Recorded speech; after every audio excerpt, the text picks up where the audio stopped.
Paano membering is chairman na tinatanong ko? Pira naman natin. The question is addressed to the chair.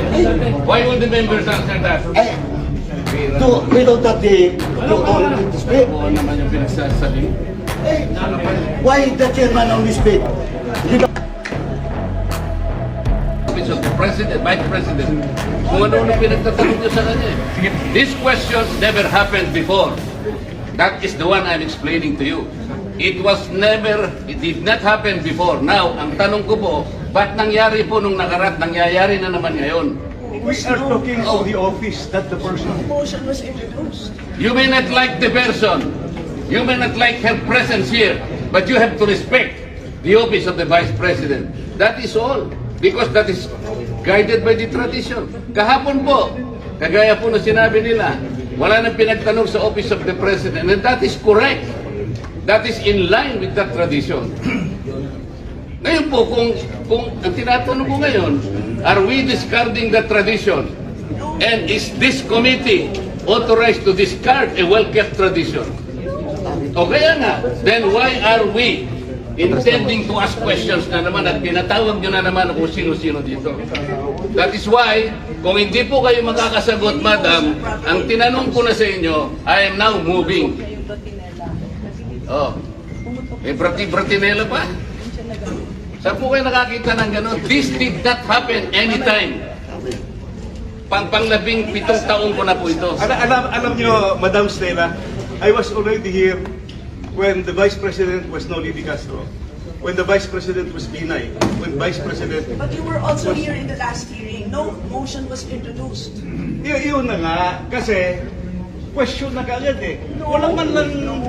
We can read the records. No, we did not introduce. Nag-motion siya ngayon. What is Parliamentary muna. Parliamentary muna. That is just, the first thing is, that is the manifestation of Congressman Dante Marcoleta, and it should be answered by the members. If the motion, then after that, Marcoleta will move that motion. Hindi pa nga nasagot eh. Will we let just Marcoleta to speak? And then move to the motion? Sagutin muna.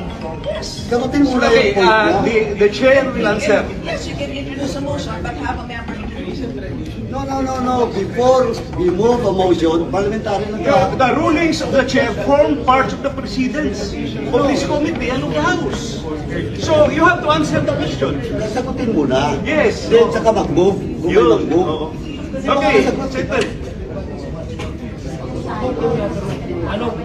Yes. Rulings of the chair form parts of the rules because it will set a precedent. So if we will set a precedent now that we are discarding traditional courtesy, parliamentary courtesy, no, goodbye parliamentary courtesy. Wala na tayong parliamentary courtesy. Next hearings.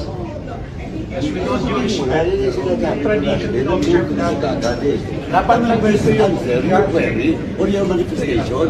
Then, Paano membering is chairman na tinatanong ko? Pira naman natin. The question is addressed to the chair. Why will the members answer that? without that the authority to speak. Oo naman yung pinagsasabi. Why the chairman only speak? Di ba kami pwede salita? We are also member, just the same. Dante, alam mo yun. Alam mo yun. Can the vice chair cannot answer your query if he has the answer? Pwede. Ang pinag-uusapan natin, ang chairman ang sasagot. No. It is not only the Ano naman chairman. magsasalita ng ganyan? Well, back him. Kaya nagsalita na nga eh. Kaya na ako record. Hindi pwede yun. Hindi pwede magsalita yung iba. Hindi pwede yung chairman lang. Di ba? Di ba? Pwede ba yung Dante? Saan parliamentary procedure in the House that the members cannot speak? Pwede. Di ba? Tumingin para lang sa